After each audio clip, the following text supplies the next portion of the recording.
Hey guys, so for this technique we're going to go over now, it's called a speedrun start. That's where the name originated from, because in speedrun, as you can see, you don't get a speed boost. So red, green, I hold and press the accelerator, you get no extra boost. Speedrun was specifically designed that way.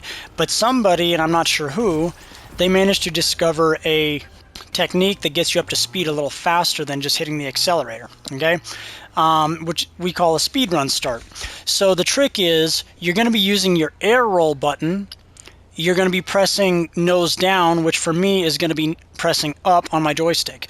If up means nose up and down means nose down, then you're going to be pressing down on your joystick. So make sure you make that adjustment. So, but under my circumstances and controls, I'm going to be holding L2, and when I accelerate, I'm going to press my thruster button, and I'm going to press up on my joystick at the same time, so that way my car noses down while I'm thrusting. So it kind of looks like this, like that, see? Kind of like that, but the way it works is it does this. So this is how the speedrun start looks when I do it. So I'll redo it.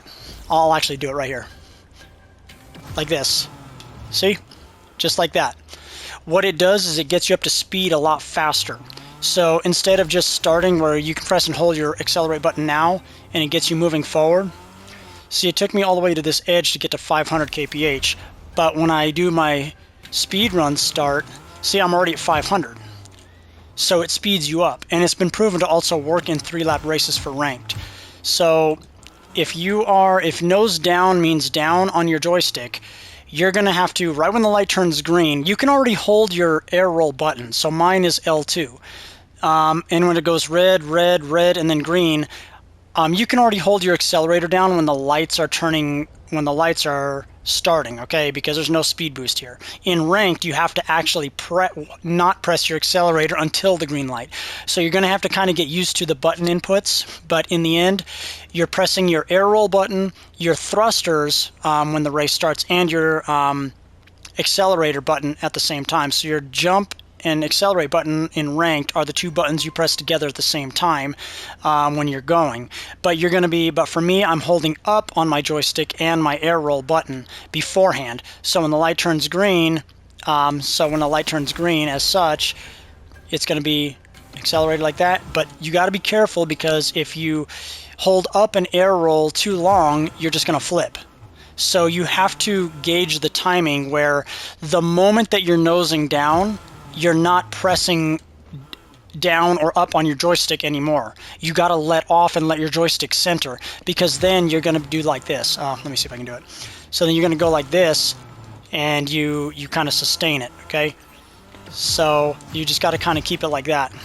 It's tricky and tough to do, but it's a trick that really can save you save you time. So you can keep doing that, kind of like that. Like that. So what you do is you want to keep holding your L2 button when you're in that position, like that, okay? I can get up.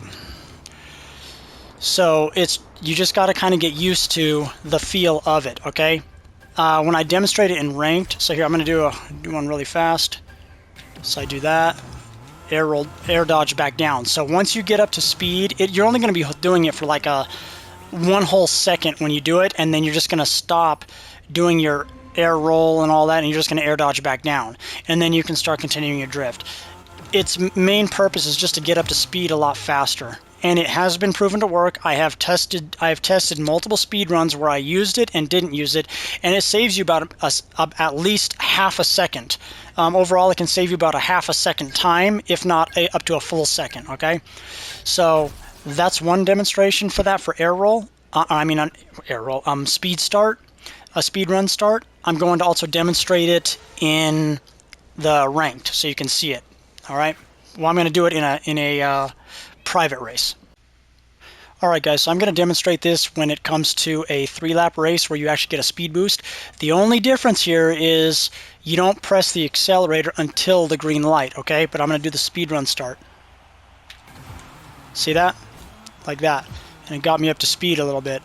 It wasn't perfect, but it was good enough where I still did get benefit. So it also stacks your boost on top of your speed that you get. Okay, now what you just saw is what I'm going to be going over next. See, that was a B-hop. What it does is, what a B-hop does, you know, actually I'm going to wait until the next video, sorry. I was about to start talking about it too much, but I want to wait. This video is mainly just about the speedrun start, but the next topic, and it's going to be the final topic that I'm going to discuss before the end of ending this tutorial, is B-hops. But for now, you just saw the speedrun start, and now you know what's next to come. One thing to throw in here as well, when you do the speedrun start, there was a debate where somebody said, oh, it doesn't matter when you do it in ranked. It does. I mean, obviously you can still catch up to somebody that with the catch-up mechanic and things like that does the speedrun start in ranked, but when you got somebody like a pro and all that stuff, that speedrun start really makes a difference, and they're probably going to be way ahead, and they're going to stay ahead the whole race, because it does make a difference on their overall time, regardless how much the speedrun start helps in general. They're still going to, it's still going to help their time. Something to add about the speedrun start, I didn't go over. You can also press up. You can also do your nose down while you're doing an angle. Okay, so instead of it just being straight, you can do it at an angle where I'm pressing like up. Instead of me pressing up for nose down, I can press up or right. So I can go like that, see? And it puts me in a position on the right side. Or I can do the same thing where I'm pressing up or left. So then it puts me over here, kind of deal, okay?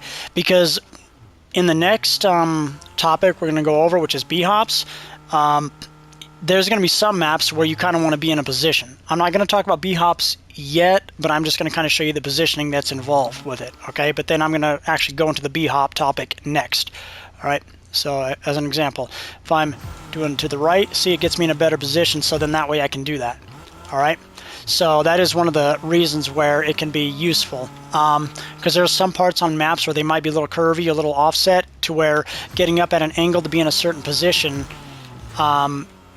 can make a difference in what you're intending to do to give yourself some room, for example. Because if I'm going to start, and even if I'm not going to do B-hops, I can just go like this and then just kind of be already at the left side, so then I got more room to drift right, okay? So that's just another thing I did want to throw in there about the speedrun start. You can also use your diagonal angles. And just like I talked about an air roll, same thing. You can use diagonal, all that stuff, things like that. So you also know your angle directions, okay, when you start practicing this stuff.